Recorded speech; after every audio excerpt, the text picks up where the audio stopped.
So here's the Yamalube oil change kit. This is for a Waverunner. Just going to show you what comes in the box. You're going to get 4 quarts of this Yamalube. Now this is the 4-quart version. There is a 3-quart, just depends on your model.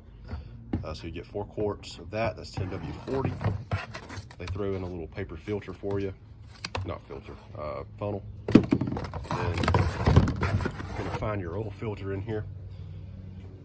This is for a Waverunner EX. This kit is, and it also works for other ones, but I got 2 or 3 different of these kits. This is a pretty easy way to just get everything you need.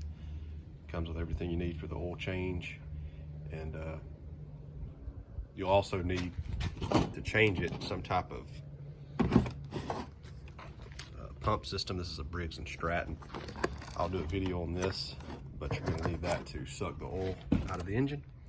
But here's the kit, and that's what comes with it. And usually this is the cheapest way and the best way because it's the Yamaha oil change kit.